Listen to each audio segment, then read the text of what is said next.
Hello and welcome. All right, well, I'm super excited to talk to you about this next movie called The Dark, written and directed by Justin P. Lang. He seems to be a new director. I didn't see a whole lot that he'd done before, which is really exciting because I loved this movie. And that's the thing. It's like I do this movie critiquing movies, but I'm always hoping to really like what it is I'm watching. So it's a real treat when I watch something and I actually enjoyed it, so I get to tell you all about it. And in fact, I'm not going to spoil the movie. Now, most of the time I do spoil it, either because I feel like it's old enough that maybe you've seen it, or I don't like it, so I don't care about spoiling it and I don't want you to waste your time. But this one, I do want you to waste your time. I do want you to see this movie, and it's only like an hour and a half, so it's actually not a huge time investment, but I thought it was totally worth it. But before I get into all that, I don't have any real art updates this week. I'm still working on the painting behind me. It may be up by the time this video drops, so check it out anyway. I have a lot of other paintings up there. They all have this dark theme. And this movie that I'm going to review today actually has inspired a new series. So in the coming weeks, you'll see those in the background, and I'm super, super excited by that. And it's not every day that I get inspired by a movie enough to want to create a series out of it. It's only happened a few times. Actually, it happened with Interview with a Vampire. It happened actually with Firewalk with me too. I only did one painting based on that movie, but every now and then the combination of the aesthetic and the message of a movie or series inspires me to want to paint about it. So this one did that. So again, it's called The Dark by Justin P. Lang. This movie got me hooked on the preview, and that's another thing that's really difficult to do well. So I'm sure you've seen previews like this where for some reason they tell you the entire movie, like beginning, middle, and end within the course of 2 minutes. And you're like, why would you do that? I mean, you've been working on a movie for months to even a year and spent multi-millions of dollars. Why would you tell us everything in 2 minutes? You know, this preview did not make that mistake. Now, maybe there's other previews that did, so I'm encouraging you not to watch any previews. I'm not even going to show any of the stills like I normally do because I came into it blind, and I think that's the best way to enjoy it. So what hooked me, though, was the dialogue. So the preview that I saw, there's an exchange between these two people. One is a cashier and one is a customer. Now, the cashier gives the customer a super hard time because obviously it's this like rural area, way out of the way. This guy is on a road trip and he just stopped over to get some gas. Guy gives him such a hard time, and he's like, oh, you know, we get people like you come through here, and what, there's not enough excitement for you in the big city, blah, blah, blah. And he's going on and on. You're thinking, really? Like, you're doing this to a customer? What's the customer going to say? So you're like waiting. What's the customer going to say? And the customer's just like, I'm in a bit of a hurry, if you don't mind. And I thought that was so good. It was just so genius. So I'm like, I have to see this movie. And it's a horror movie. Like, what is this? So that doesn't give anything away. That has nothing to do with nothing. But I'm just giving you an idea that the dialogue is one of the things that's really smart about the movie. But more than dialogue, what I really liked about it was just the sound in general. They really did a good job of not doing any cheeseball horror movie cliches. Like, one of the things that's very annoying when we've just come to accept it about horror movies is that they tell you when to be scared. You know, like they change how everything looks and they start playing the stupid music, and then you're like, oh, okay, something terrible is about to happen. This movie, a lot of the times, didn't have any sound other than like the people moving, like the rustling or the moving. And the dialogue was bare bones. Like, people spoke when they needed to speak, and that's it. And I love that because in real life, I mean, unless you're like just a chatty Cathy or whatever, most of us don't speak unless we have something to say, right? But in movies, they tell you everybody's backstory, you know, we get all these explanations and stuff, which, you know, is helpful, but at the same time, it takes you out of the movie because that's not how people behave. But this movie was patient enough that, you know, you're wondering, well, what about this and what about this and what about this? And it's like the movie is like, just relax, we're gonna get to it, you know, and like everything comes out when it needs to come out, but it's not vomited upon us, it's not dumped in some sort of information dump. It's just in the few words that people exchange. If you're paying attention, you get everything. And I love that because I enjoy thinking. I know that maybe that's corny these days. People want to think as little as possible, but there's still people like us out there that enjoy thinking and that like to be respected when we're, you know, looking at a movie. And so I feel like this movie really did that. The cinematography also, as a visual artist, I really appreciate visuals.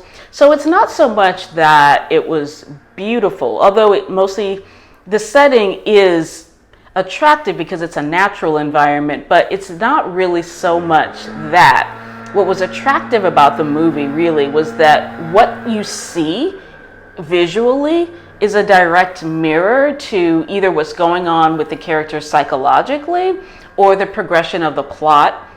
And I thought that was really smart. It's like they weren't just trying to impress you with the cinematography, but they were really thinking strategically about the shots, I thought. And also the way the camera was directed and moved. A lot of times you'll have either, you know, you'll have like the Blair Witch stuff where it's like this handheld stuff and that's kind of supposed to make you scared, or it'll be really cinematic and so they're trying to impress you with their skills as a cinematographer, and that's fine. But what I liked about this movie is that it was somewhere in between. You weren't so close up, you know, you weren't doing the handheld camera thing, but you also weren't taken out of it in like this movie. It really, I felt like I was a participant. I felt like I was there with them. And that's really unnerving, you know, when you feel like you're in it the whole time, you know, like the whole time I felt like I was inside the movie, and that was really unnerving, but really effective for a horror movie. The characters, I thought they did an amazing job. They kept it very simple. Like I feel like this movie, and it was a short. This director did a short of this kind of theme, not with these characters and stuff, but it was the same title. So this is obviously something that mattered. And that's another thing, when a writer, and the person was the writer and director. So when you have a writer, director, and you have a passion project, a lot of times it ends up being really good because there's care and there's love that's put into it. So I felt like this is something that he really wanted to say in this movie, and I really appreciate how he did the characters. So there's not a whole lot of them, and I feel like everyone's reactions felt very normal and natural. And that's the thing too, in horror movies we're also used to people doing stupid stuff that doesn't make any sense just to get to the part where everybody dies. Like this movie managed to avoid any of that. Like I felt like people's responses really made sense given who they were and that situation, and it was expertly done in my opinion. Like I felt like the writer director understood the psychology of the people involved. I don't know his history, I don't know how he knows this so well, but you can tell it's an informed point of view. And another thing that I liked is that the characters were complicated. Like there's nothing that's more annoying to me than all good or all bad characters. And nowadays you see more complicated characters, but sometimes you'll still see these cardboard cutouts of like, this is a good guy, this is a bad guy, and stuff, and it's too extreme. But in this case, it's like how I always talk about, we are dark and light, we're both. And so there's only one character that's all bad, but they're not a main character, and they're here and then they're gone. But everybody else, there's like nuance to them, and there's depth and diversity to their character, and I super appreciated that. What I loved the most about the movie was the themes. I felt like, and you don't get that a lot of times in horror movies, but what I realized about myself is that even though I call myself a horror fan, and I am, also don't like a lot of what's out there because I like intelligent horror. And not that I'm not trying to be a snob or any of this kind of stuff. I'm just saying, I already said I love to think, but I like horror movies that are really strategically, and not in a preachy way, but strategically trying to talk about bigger issues than just body count or making you jump in your seat or even just making you afraid. Like, horror movies are supposed to make you afraid, but what I love it is when they take that and they go 1 or 2 or 10 steps deeper than that, and they really make you think about life in a different way. So I felt like these characters that were involved are clearly have trauma in their background, and that's not giving anything away either. And I've talked about this in other videos, but when people have undergone trauma, they usually take a couple of different paths. Now, you can take any number of paths to heal from trauma, but normally it's one of 2 categories. Either you become the abuser in the sense that all trauma makes you feel unsafe. So that's the beginning point of all trauma victims. Trauma makes you feel unsafe in the world and unwanted. So one path that people take is that they feel like, I'm never going to feel that way again. So therefore, I'm going to make sure I get the one up on anyone I encounter. So I become the abuser. I take charge. That's how I feel in control. That's how I feel safe, is that I become the perpetrator. The other primary path is accommodator. You feel like the way to be safe with unsafe people in an abusive, horrible world that I can't control is that I have to get on the abuser's good side. So those people become the codependents. They become the people pleasers. They make themselves safe by kind of cozying up to the power of the abusive person and giving them everything that they want and feeling like as long as they need me, I am in control of the situation. So in both paths, the goal is control, but the abuser controls by abuse, and the codependent or victim one controls through accommodation. And these people tend to find each other romantically, and they tend to repel any normal, healthy people, but these people tend to find each other to work out this stuff that they're dealing with. And if it's worked out correctly through inner work, through meditation, through prayer, through coaching, through therapy, all that stuff, you can come out on the other side and you have healing. So what I loved about the movie is that it dealt with these themes subtly. So like I'm putting it out plainly, it doesn't do that. It really allows you to come to your own conclusions. And I've read other reviews, so not everybody came to this conclusion. Some people seem to have thought of something totally different. But so you'll have to see it and see, what you think. But I loved that it talked about these things. Another thing about trauma is that shared trauma is one of the paths to healing. So when you're healing from something yourself, one of the best things that you can do is to get yourself around people that get it.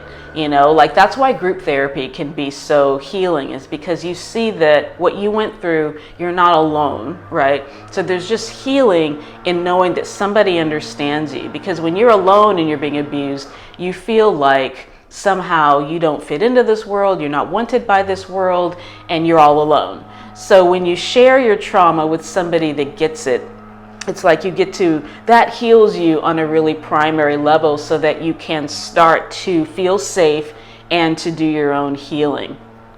Another thing that the movie talked about was just the beauty of second chances, right? So it's like, you don't always get a second chance, and no one should ever expect a second chance. If you screw something up, sometimes that's it, and you just have to learn from it and do better in the next situation. But sometimes life gives you a chance to start over, and if you're smart, you'll take it and you won't screw it up. You'll make sure that you don't screw it up. So anyway, this is a short 90-minute film that, is a horror genre. I was expecting nothing, but I was super impressed with the movie. I really felt that it was intelligent. I can't wait to see more. I hope that it wasn't a fluke. I hope it wasn't like, oh, this passion project, now that it's made, like that's all I had to say.